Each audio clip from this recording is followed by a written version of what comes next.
brought to you by Silver Pumps. Top quality और consistent performance के लिए सिर्फ सिल्वर पंप्स नाम याद रखना।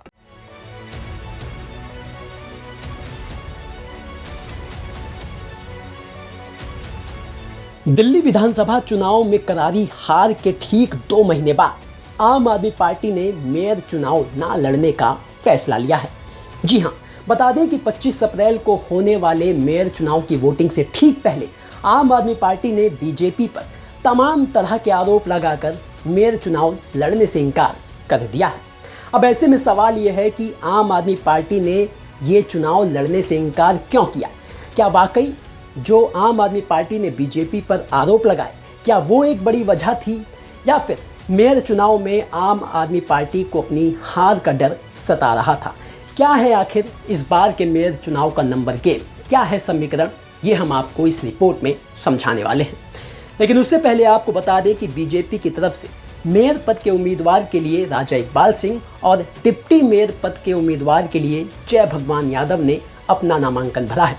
तो वहीं आम आदमी पार्टी के हाथ पीछे खींचने के बाद कांग्रेस ने सबको चौंकाते हुए मेयर पद के उम्मीदवार के लिए मनदीप सिंह को मैदान में उतारा है। तो वहीं डिप्टी मेयर पद के लिए कांग्रेस ने आरिबा खान को टिकट दिया है। अब नंबर गेम क्या है, चलिए वो हम आपको समझाते हैं। दरअसल दिल्ली नगर निगम के सदन में पार्षदों की कुल सीटें तो 250 हैं, लेकिन इनमें से वर्तमान में खाली सीटें जो हैं वो 12 हैं, जो विधायक या फिर सांसद बनने के बाद खाली हुई हैं। वोट करने वाले पार्षदों की कुल संख्या होगी 238, जो इस बार के मेयर चुनाव में वोट करेंगे। तो वहीं इसके अलावा वोट करने वाले सांसदों की कुल संख्या होगी 10, और जो मनोनीत विधायक हैं वो भी मेयर के चुनाव में वोट करते हैं, वो हैं कुल 14। अगर इन सभी को जोड़ लिया जाए तो इस बार मेयर चुनने के लिए जो वोट डाले जाएंगे वो होंगे 262, यानी कि मेयर बनाने के लिए कुल 132 वोट किसी भी पार्टी को चाहिए होंगे। अब यहीं से शुरू होती है कहानी, जिसकी वजह से आम आदमी पार्टी ने चुनाव लड़ने से मना कर दिया। वो इसलिए क्योंकि आम आदमी पार्टी के पास जो कुल पार्षद हैं वर्तमान में वो हैं 113, और जो आम आदमी पार्टी के राज्यसभा सांसद हैं जो 3 हैं, वो भी इस बार के मेयर चुनाव में वोट करेंगे। और इसके अलावा जो विधानसभा के स्पीकर द्वारा मनोनीत किए गए विधायक हैं दिल्ली नगर निगम में, उसमें आम आदमी पार्टी के विधायकों की संख्या है 3। तो आम आदमी पार्टी के पास इन सभी को मिलाकर कुल वोट होते हैं 119।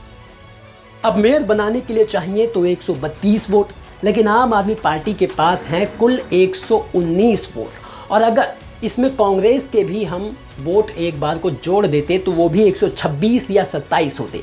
तो ऐसे में इस स्थिति में आम आदमी पार्टी किसी भी हालत में मेयर नहीं बना सकती थी, अपने उम्मीदवार को नहीं जिता सकती थी, और एक यही बड़ी वजह है जिस वजह से आम आदमी पार्टी ने मेयर का चुनाव लड़ने से साफ मना कर दिया।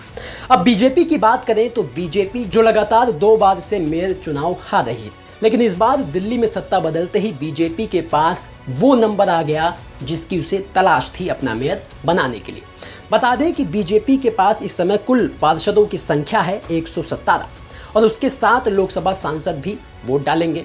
इसके अलावा जो मनोनीत विधायक चुन कर आए हैं वो भी मेयर के चुनाव में बीजेपी के लिए वोट करेंगे, वो हैं कुल 11। तो अगर बीजेपी की इन सभी संख्याओं को जोड़ दिया जाए तो बीजेपी के पास कुल होते हैं 135 वोट, जो मेयर बनाने के लिए 132 वोटों से 3 ज़्यादा हैं।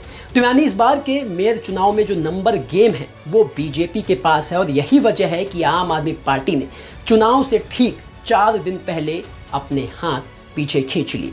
लेकिन चौंकाने वाली बात यह है कि आम आदमी पार्टी के हाथ खींचने के बाद कांग्रेस, जिसके पास कुल 7 पार्षद हैं, वो इस बार के मेयर चुनाव में खड़ी हुई है।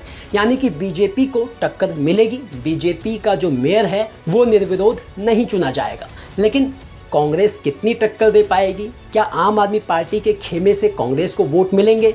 ये तो देखने वाली बात होगी। ब्यूरो रिपोर्ट, दिल्ली तक।